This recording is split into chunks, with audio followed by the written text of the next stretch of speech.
그러나 여호와께서 기다리시나니 이는 너희에게 은혜를 베풀려 하심이요 일어나시리니 이는 너희를 긍휼히 여기려 하심이라. 대저 여호와는 정의의 하나님이시라. 그를 기다리는 자마다 복이 있도다. 아멘.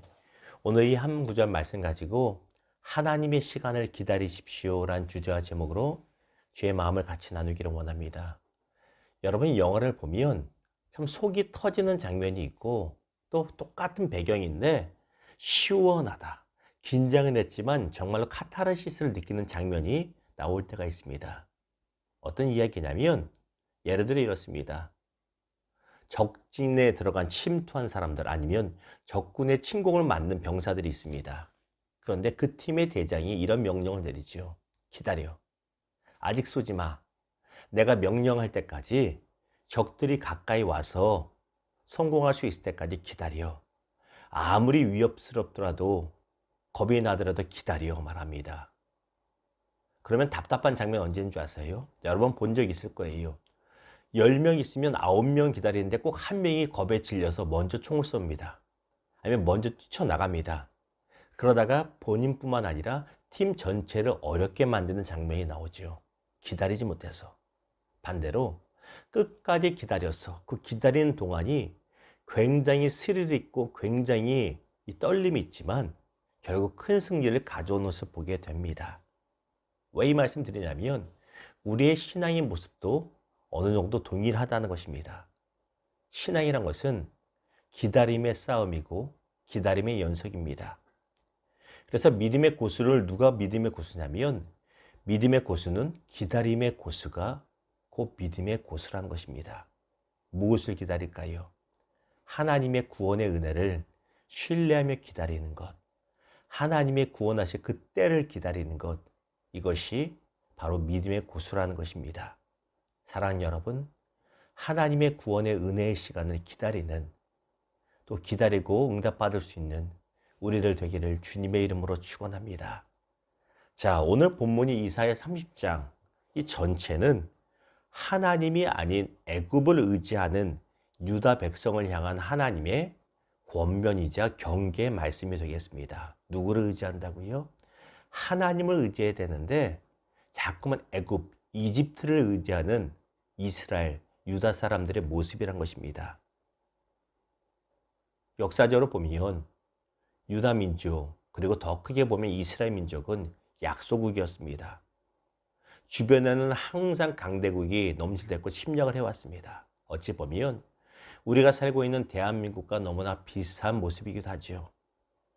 그런데 주변 정세를 보니 북쪽의 아수르와 또한 신흥 강국 바벨론이 끊임없이 침공하려고 야금야금 들어옵니다. 이미 북이스라엘은 멸망당해 사라져버렸습니다. 얼마나 겁이 나는지 몰라요. 이제 우리 차례구나. 북이스라엘이 멸망당했으니 남유다 백성 입장에선 이제 우리 차례구나 하며 마음이 다급해진다는 것입니다. 그런데 그들이 어떤 선택을 하냐면 마음이 다급하니 위협을 느끼니 하나님을 더 붙잡고 기도하는 것이 아니라 예전부터 그랬듯이 습관적으로 또 남쪽에 있는 애굽, 이집트의 원주를 청하고 이집트에 달라붙어 있다라는 것입니다. 하나님은 그 모습을 버리라고 말씀하십니다. 이에 하나님께서 이사야 선지자를 통해서 두 가지를 말씀하시죠. 18절 보겠습니다. 다시 읽습니다. 그러나 여호와께서 기다리시나니 이는 너희에게 은혜를 베풀려 하심이요 일어나시리니 이는 너희를 긍휼히 여기려 하심이라. 대저 여호와는 정의의 하나님이시라. 그를 기다리는 자마다 복이 있도다. 이 18절을 두 가지로 볼 수 있습니다. 첫 번째는 애굽을 의지하면 오히려 더 큰 어려움을 겪게 될 것이다. 경계하십니다. 애굽이 무엇입니까? 하나님 외에 내가 의지하는 겁니다. 하나님 외에 내가 의지하는 사람, 하나님 외에 내가 의지하는 재물, 어떤 것을 더 의지하면 그것 때문에 더 어려움 겪는다. 그거 의지하지 말아라. 그거 아무것도 아니라고 분명하게 경고하고 계시다라는 것입니다. 또 두 번째 무엇이냐면 하나님의 은혜의 시간을 잠잠히 기다려라 하고 말씀하시는 것입니다. 그렇다면 하나님께서 원하시는 기다림은 어떤 기다림입니까? 그냥 손 놓고 될 대로 되라 이러고 있는 겁니까? 그게 아닙니다. 첫 번째는 아무리 급해도 하나님을 신뢰하면서 낙심하지 말고 계속 기도하는 것이 하나님을 기다리는 것입니다. 오래 참는다는 것은 낙심할 만한 상황, 급박한 상황 가운데서도 하나님을 신뢰하는 것이, 그리고 기다리는 것이 바로 기다림입니다. 아무리 급해도 엉뚱한 애국 같은 걸 선택하는 것이 아니라 기도하는 겁니다. 포기하지 않고 기도하며 하나님을 신뢰하는 겁니다. 하나님의 은혜를 기대하는 것입니다. 이것이 하나님이 원하는 기다림입니다. 그러면 두 번째 하나님이 원하신 기다림은 무엇입니까? 아무리 급해도 하나님께서 원하시는 방법만을 선택하는 것입니다. 이것 또한 중요합니다. 우리가 급하면 일단 아무거나 택하고 보자 말하잖아요. 그런데 아무리 급하다고 해서 바닷물 마실 수 있습니까? 아닙니다. 왜? 바닷물 마셔봐야 처음 목구멍 들어갈 땐 시원한 것 같아도 몇 초 지나지 않아서 써서 더 갈증이 생기고 더 괴로워집니다. 아무리 급하다고 쓰레기를 주워 먹을 수 없잖아요. 몸에 더 이상이 오고 맙니다. 애굽은 답이 아니었습니다. 우리가 의지하는 것들은 답이 아니라는 것입니다. 사무엘상 30장에 보면 다윗과 함께했던 그의 600명의 군사들은 전쟁터에 나갔다 돌아와 보니 자신들이 살던 시글락이라고 하는 동네가 쑥대밭이 된 것입니다. 없는 틈을 타서 아말렉 군사들이 처자식들을 다 훔쳐가지고 포로로 데리고 갑니다. 얼마나 급한 상태인지 모릅니다. 당장 뛰어가자 이럴 수도 있으나 다윗의 모습을 보면 그 자리에 엎드립니다. 그 엎드린 것이 30분일지 1시간일지 2시간일지 우리는 알지 못합니다. 그러나 그는 엎드립니다. 그리고 하나님의 도우심을 신뢰하며 간구합니다. 그리고 하나님이 원하시고 말씀하시는 방법대로 순종하여 아말렉을 쫓아가서 승리를 거두게 됩니다. 급할수록 하나님을 기다리는 것입니다. 그럴 때 진짜 실수하지 않고 진짜 승리를 거두게 된다는 것입니다. 말씀을 맺겠습니다.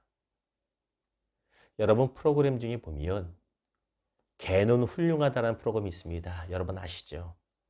한 유명한 조련사가 나와서 개들을 훈련시킵니다. 이런 개도 있고 저런 개도 있습니다. 특성들이 다 다르고 말썽도 다양합니다. 그런데 이 조련사가 개를 조련하는 것 중에 한 가지 공통적인 것을 찾을 수 있습니다. 무엇이냐면 궁극적으로 어떤 상황에도 주인의 말에 순종하여 기다리는 개를 만들어가는 것입니다. 여러분 못 느끼셨어요? 이런 개든 저런 개든 간에 궁극적으로 주인의 말에 기다려 하면 기다릴 수 있는 개가 되도록 훈련시키는 것이 그 조련사의 방법이고 목적이란 것입니다. 왜? 아무리 좋은 개를 할지라도 기다릴 줄 모르는 개는 똥개에 불과하기 때문입니다. 명견은 기다립니다. 우리 하나님은 우리에게 반드시 은혜를 베푸실 것입니다. 믿으십니까? 맞습니다. 그러나 하나님이 정하신 그때를 기다릴 줄 알아야 된다는 것입니다. 오늘 말씀에 보면 여호와를 기다리는 자마다 복이 있다고 말씀하고 계십니다. 하나님도 기다리십니다. 우리에게 은혜 베푸시기 위하여 그때를 기다리고 계십니다. 그래서 우리도 기다려야 된다는 것입니다. 아무리 상황이 급박해도 내가 하나님 때를 변경시킬 수 없으며 하나님의 방법을 변경해달라고 떼부릴 수 없습니다. 또한 남들이 앞서 나가고 남들이 잘된 것을 비교하면서 그렇게 불평해봐야 아무런 답이 나오지 않습니다. 사랑하는 여러분, 우리 하나님 아버지를 신뢰함으로 기다릴 수 있는 우리들 되기를 주님의 이름으로 축원합니다. 어떻게 기다려요? 아무것도 하지 말란 말이 아닙니다. 비록 이 눈에 보이는 것 없어서 낙심된다 할지라도 낙심하여 손을 놓지 말고 끊임없이 기도하십시오. 또한 아무리 급해도 하나님이 원하시는 방법을 선택하시기를 주님의 이름으로 축원합니다. 기도하겠습니다.